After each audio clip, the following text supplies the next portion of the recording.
Hello, everyone. This is Professor Ma, and this is the short introduction to the sections on review for derivatives. Basically, this is what we did in Math 265, Calc 1.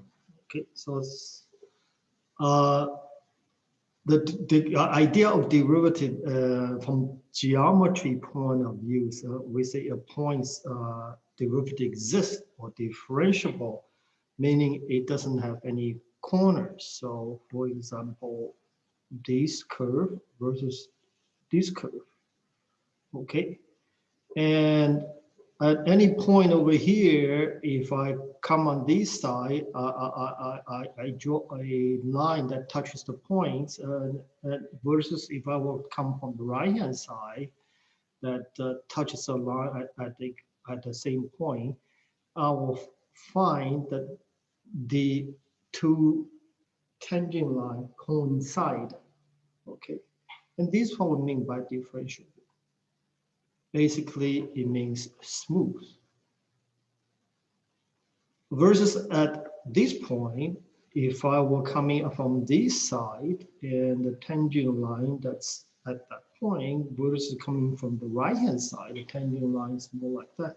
And the two tangent line does not merge into each other.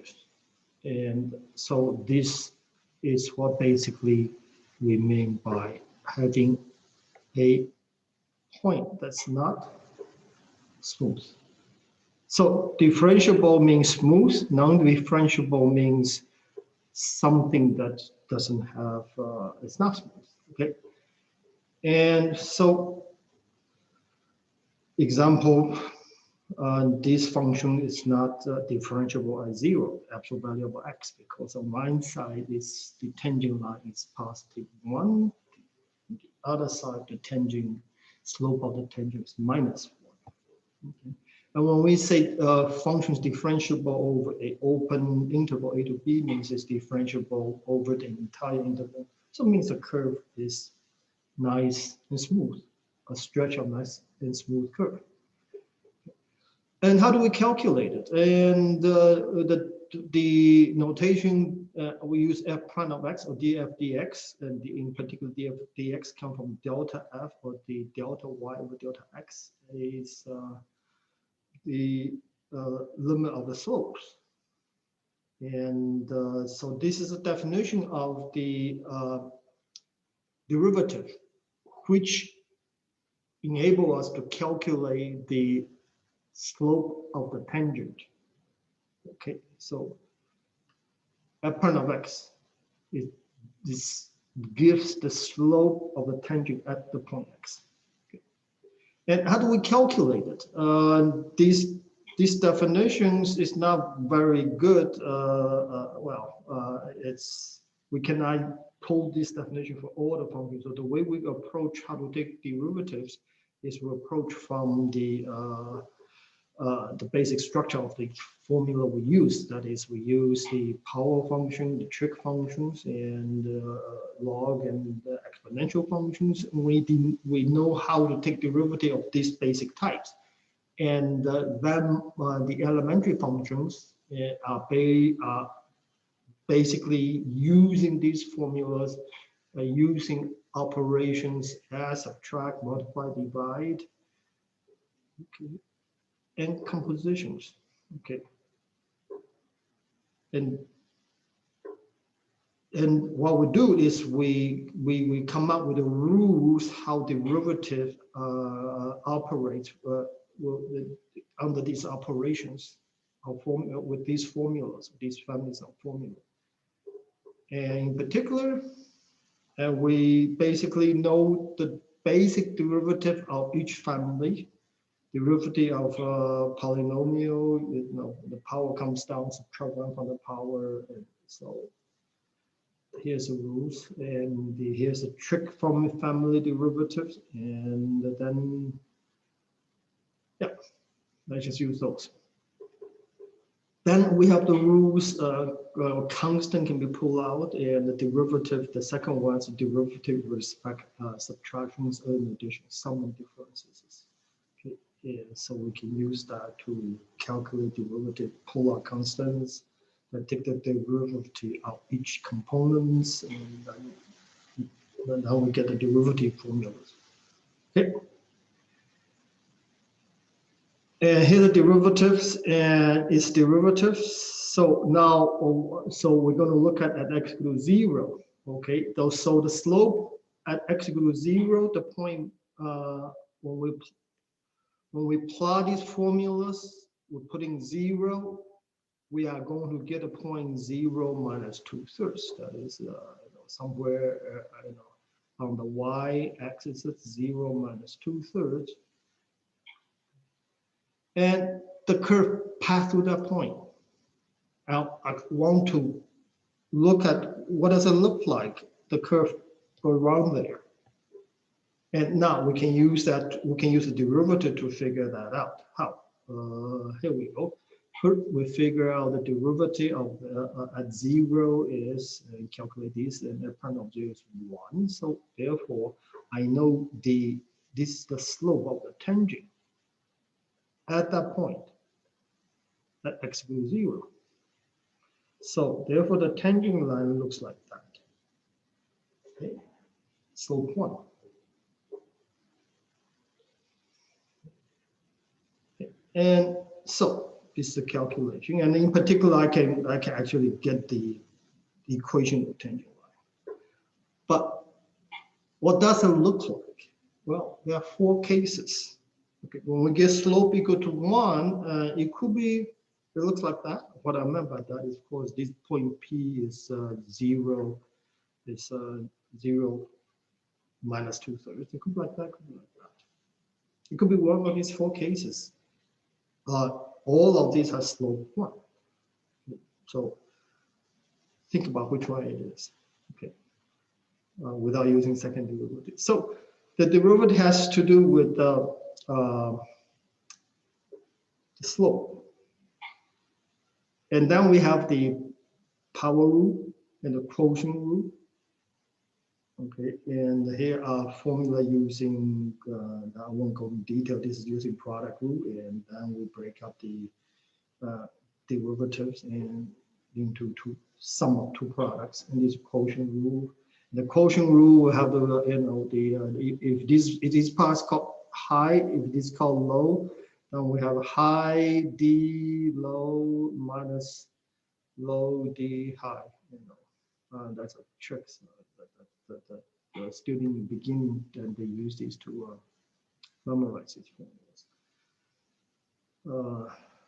Okay, then we come to the compositions, and that's where the chain rule comes in. Okay, and the chain rule basically says this: suppose I have a function, and here's x, and x it goes into some formula. Okay, this formula we call f.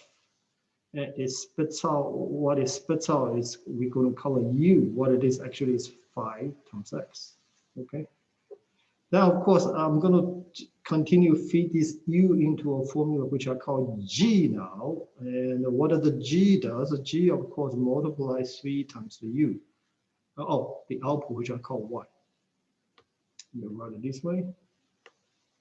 So you come out y, and what is y? Y is 3 times the u. And of course, that's in terms of u, but in terms of original x, it's going to be 3 times 5x, 15x. Okay. So, what is the derivative of y with respect to x? Well, it's 15. The derivative of dy dx is 15. And notice that's the same as take the derivative of u dy du, okay, which is 3. Multiply that times derivative of the u with respect to x, du dx. This is 5, this is 3, this times 5, and we get a 15. And this is the gut of the chain rule. Okay, and so we have a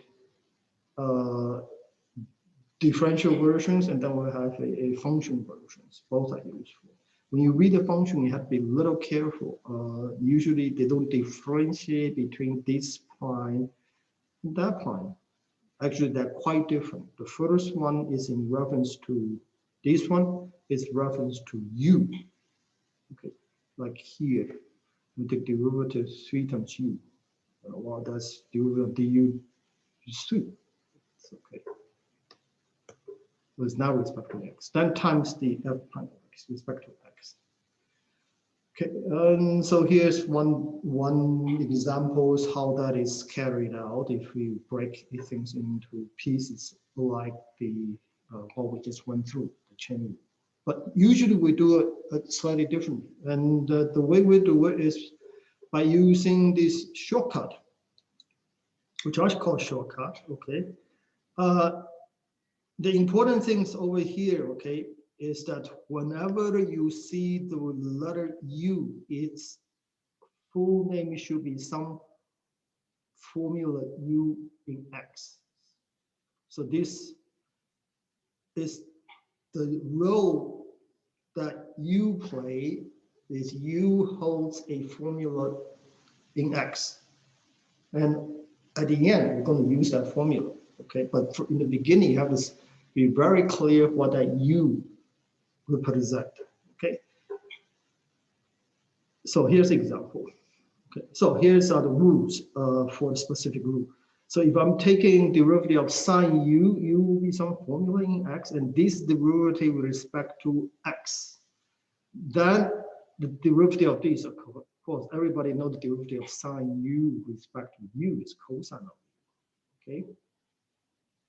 But since this derivative is respect to all the way back to x, I have to multiply by a half u prime, the derivative of u, du dx, if you like.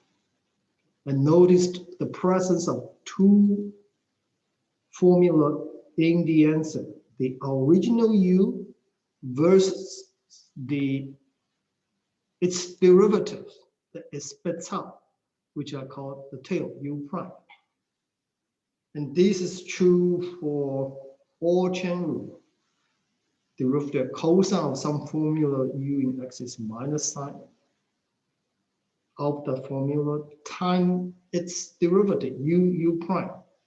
Okay, here's u prime. So note you have the original u, oops, in the formula, the derivative in the derivatives in the answers, and then it has this its derivative tacked down at the end. Of course, you might have to use chain rule again to calculate the blue part, its derivative, and so on. So that's what we call a chain rule. Okay. So here's how we read it. So cosine of, so here's a formula. We want to take the derivative of cosine of this argument, this part, whatever we fed into cosine, we call it, whatever we feed into the formula, we call that the argument we're going to use. So we have this argument here, and the argument is the u. Okay, and then the derivative with respect to u is going to be, we go up here and say the cosine of u is minus sine of u, therefore it's minus sine. The u doesn't change. The u is this, go back in there. This is where a lot of students mix up. Then times the tail part, its derivative, the spin-off of the u. Oops, this should be the yellow color. Spin off, and it spins out its derivative. Okay, which we're just going to write x squared 1q. Then we're going to take the derivative prime again. Okay. And then this, we're going to use the power rule. So we that's a new u, plays a role of u, and then we then times the take 1 becomes square, put 3 in the front, then multiply by the derivative of the argument for the base. And then we finish. Okay, and these are the basic chain rule shortcut for most of the formula that we run up to 265. Okay, and that's it. Okay, and bye-bye. Until next time.